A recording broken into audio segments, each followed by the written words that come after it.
Hi there, my name is Megan, and in this video I'm going to be taking you on a virtual tour of our Teaching and Learning Centre.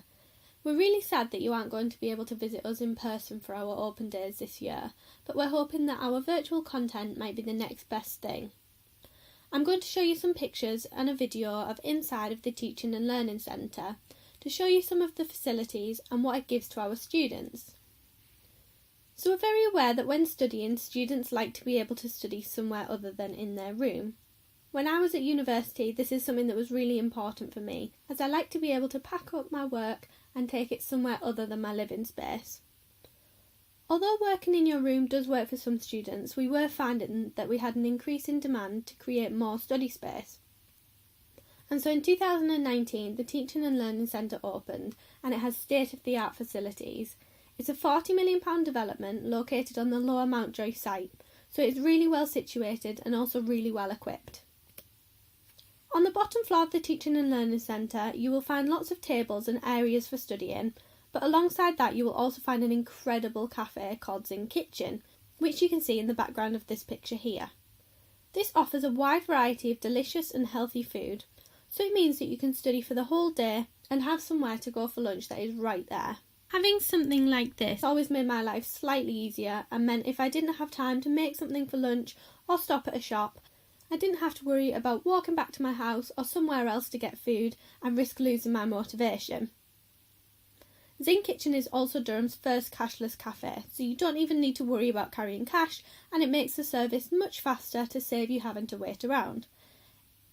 The Teaching and Learning Centre will also hopefully be bringing in a click and collect service soon, so you can even beat the queues that way as well. As you can see in this picture here, the two staircases at the edges of the photo lead up to a floor where there are entrances to the two large lecture rooms as well as many smaller teaching rooms. So you may find that in addition to using this space as a choice area for study, you may also have scheduled lectures and classes in here as well. The Teaching and Learning Centre also has computer rooms and lots of different ways for students to study. One of the amazing new areas that the Teaching and Learning Centre also has is an education laboratory. This is used for developing new teaching and training methods. In addition to this, the centre is also going to host major academic conferences that will be able to support the wider economic impact that the university makes to Durham City, County and also the North East of England. The top floor of the Teaching and Learning Centre is a dedicated study space, and it is used by students in a variety of different ways. There are lots of different facilities in this study space, all designed to facilitate both group and individual study. There are also a range of technologies available for students to use. I'm going to show you some pictures now of the different areas of the top floor of the Teaching and Learning Centre, with all of the different areas that you could choose to study in.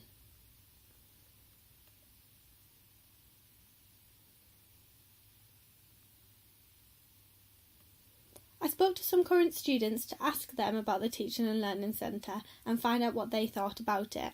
One student said that it's really nice to be able to book study rooms in between lectures, and you can book study rooms as a group to work with friends, and it's a really easy system to use. Another student added that the upstairs section has both group study and single study pods, meaning that they can take a break from studying to have lunch with some friends and not have to go somewhere else, which is great.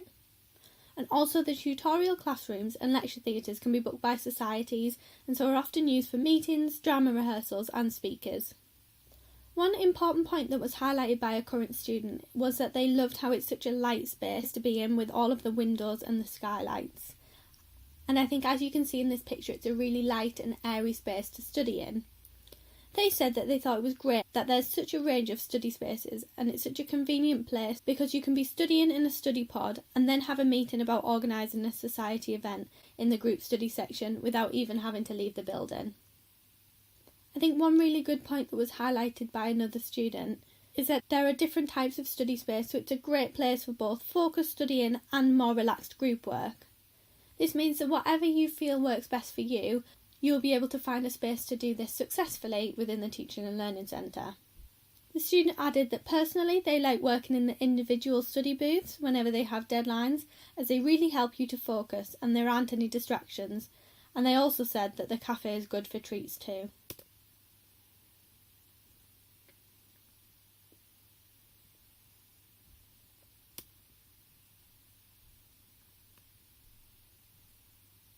now going to show you a couple of short clips that were created by the university to show you the inside of the Teaching and Learning Centre.